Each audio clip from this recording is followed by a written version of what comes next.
Now at the moment, all we've done is print out numbers. We've made variables that are text or strings and variables that are numbers, either integers or reals. And we've printed them out. We've concatenated them together to print them out. We've converted the values from numeric to string so we can print them out. And we've done some math.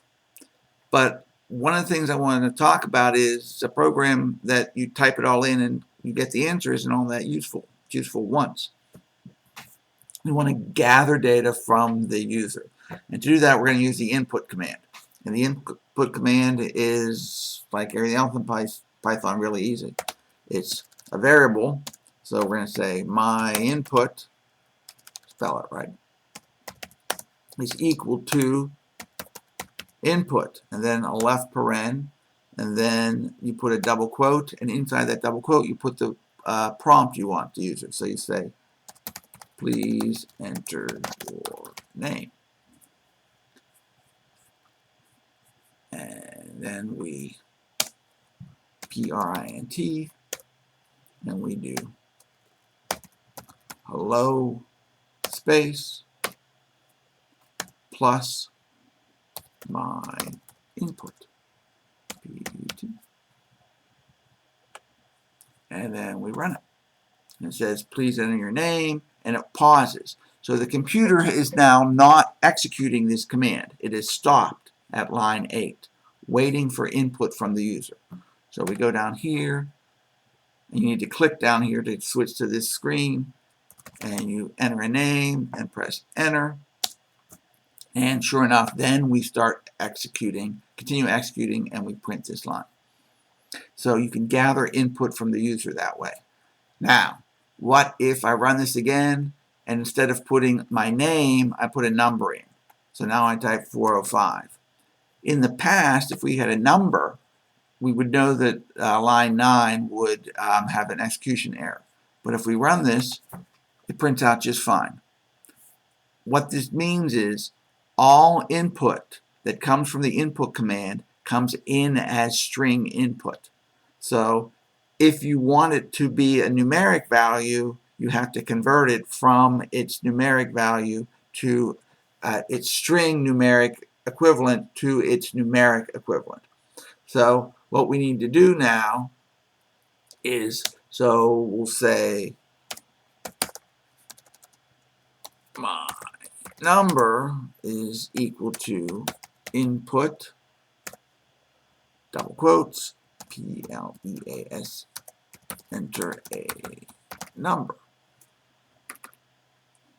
And we do print, double quote, your number is space plus my number. But we can't do any math with it. To do math with it, we need to convert it from a string to an integer or a real. So we're going to say my number is equal to my number, and we're going to make it an integer. So just as we have the string command to convert numbers to strings, we can convert strings to numbers. And that uses the int command. We'll convert it to an integer. So we're still executing over here. There we go. Now we run this now. We say, please enter your name. I do Fred. It says, hello Fred, please enter a number. I do 405. And it says your number is 405. Because it's a string. But now we have a number that's numeric. If we do print, we take that same number, that same command, and try and run it now. After we convert it to an integer, watch what happens. Please enter your name. We do Fred. We enter a number, 405. It prints your number is 405 right here, but then we have an execution error on line 15 because my number is no longer a string, it's now an integer.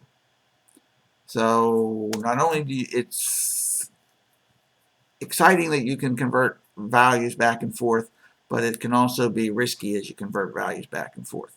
But whenever you gather a number from the user that you want to do math on, you have to convert it back to some either integer or real number. For now, just stick with integers. It'll make your life a whole lot easier. So now that we have it being a number, we can take that line that had the error out, and we can say my new number is equal to my number plus 5. And then we can say print my number, and we can say print my new number.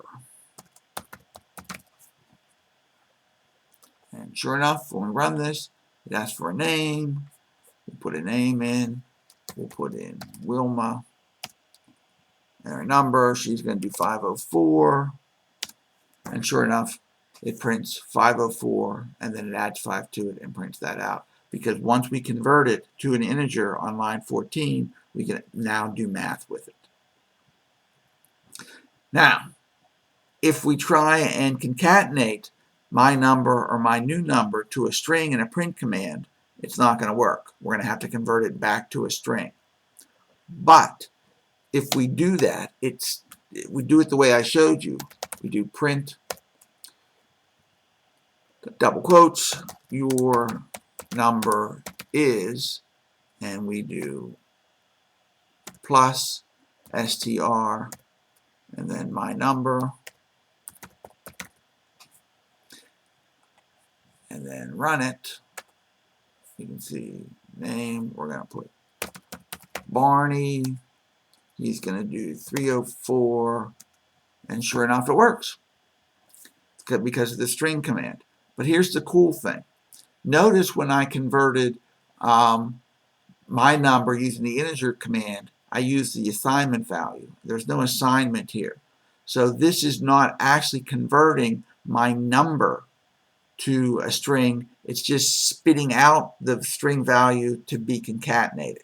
So my number after this command is still an integer. But after this command spits out the integer, which then assigns it to my number. So if you do this, line 14, it converts it to an integer. If you just use the command inside a print command, it doesn't convert it, it just temporarily spits out the value. So it is still something that I can do math with. My number is equal to my number plus my new number. I can use different variables inside my assignment value as well. And of course, we can print out my number, so we do print my number, and sure enough, it's Betty.